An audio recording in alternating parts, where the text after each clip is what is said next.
Have you ever walked into a room feeling great, but after talking to someone for 5 minutes, you feel tired, heavy, or sad? It feels like they stole your good mood. Today, we are talking about protecting your peace. As you wake up spiritually, you become like a sensitive radio, picking up every signal around you.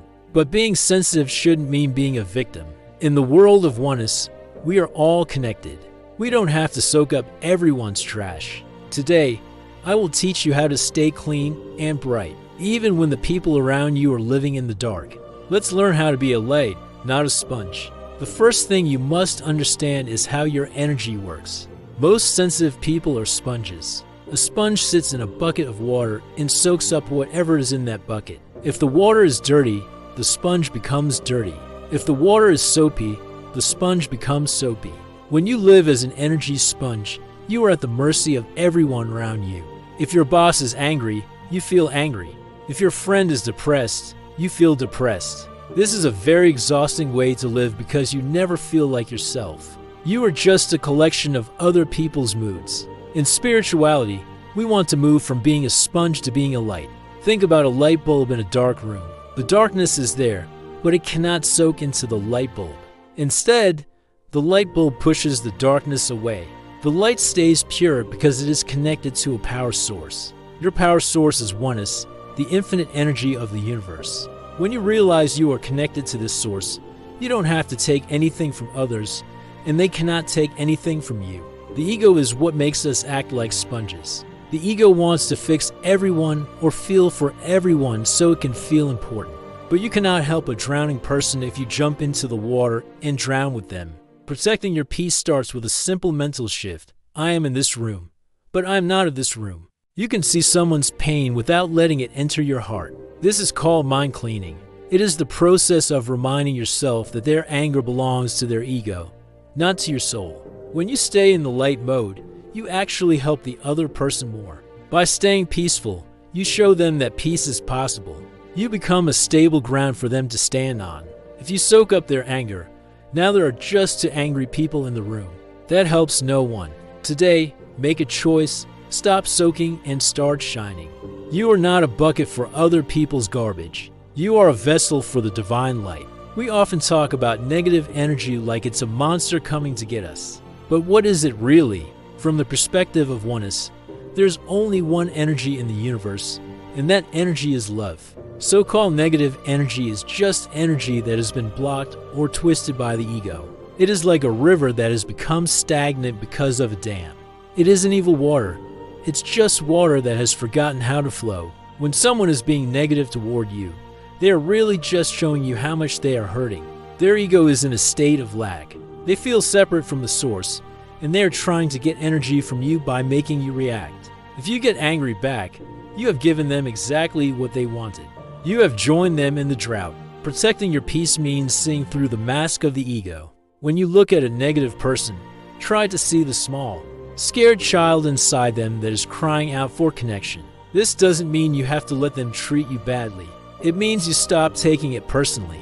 If a person stands in the rain and gets wet, they don't get mad at the clouds. They just open an umbrella. Your umbrella is the realization that their behavior has nothing to do with you. It is a reflection of their own inner soil. Mind cleaning involves clearing out the idea that you are a victim of other people's moods. You are only a victim if you believe you are separate from them. If you remember that we are all one, you can have compassion for their struggle without letting their twisted energy touch your spirit.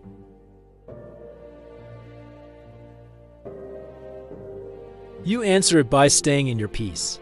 This is the highest form of spiritual work. You are saying, I see your pain, but I choose to stay in the light. This keeps your inner garden clean and beautiful. Some people think that oneness means you have to let everyone into your life at all times. They think that being spiritual means being a doormat that everyone can walk on. This is not true. Even the most beautiful garden has a fence. The fence isn't there to hate the outside world. It is there to protect the delicate flowers inside so they can grow.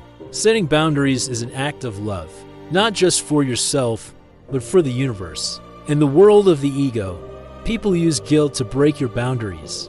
They say, if you really love me, you listen to me complain for 3 hours. But true love doesn't support a person's ego patterns. If you allow someone to dump their negativity on you every day, you are actually helping them stay stuck in their energy. You are feeding their wanderer spirit. By saying no or walking away, you are telling them, I love you, but I will not join you in this darkness. Setting a spiritual boundary starts in the mind. It is a mind-cleaning exercise where you decide what is allowed in your sanctuary. You can say to yourself, I am available for love, but I am not available for drama. When you feel someone starting to pull on your energy, you can gently steer the conversation or excuse yourself.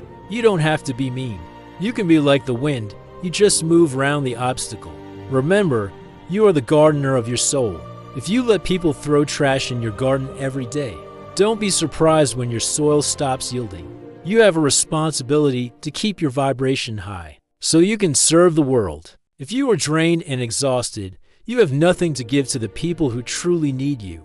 Setting boundaries is how you protect the harvest. It ensures that when someone comes to you who is truly ready to wake up, you actually have the fruit of peace and wisdom to give them.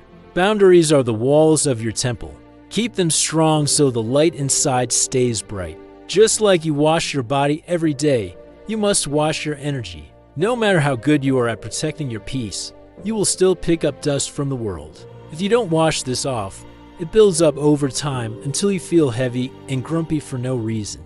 The best way to clear your energy is through nature and silence. Nature is the ultimate mind cleaner. Trees, the wind, and the sun don't have egos. They are in a constant state of oneness. When you sit under a tree or walk on the grass, the earth actually pulls the static out of your energy field. It's like a spiritual vacuum cleaner. Even 5 minutes of standing barefoot on the ground can reset your vibration. Another way to wash your energy is through the breath. Every time you breathe out, imagine you are releasing all the words, looks, and feelings that aren't yours. Say to yourself, I return all energy that is not mine to its source with love. This is a very powerful way to unsponge yourself. You are literally telling your mind to let go of the day. You are making your soil fresh and clean for the next morning. Finally, use the power of the now. The ego lives in the past or the future. The soul lives in this moment. In this moment, right now. Are you okay? Yes. In this moment, is there peace? Yes. By returning to the present, you shake off the dust of the ego world. You realize that your peace is not something you have to go find. It is something you already have underneath all the noise. By cleaning your mind every night, you ensure that you wake up as a new beginning. You become a person who is ready to yield fruit because your soil is always fresh, hydrated, and full of light. Thank you for spending this hour with me. Protecting your peace is the greatest gift you can give yourself and the world. Remember, you are light, not a sponge. Don't let the noise of the world drown out the music of your soul. I've created a special piece of music to help you with your daily wash. Play it, breathe, and let the rain of oneness wash away everything that isn't you. I'll see you in the next video. We are all walking each other home. Make sure to subscribe and share this video.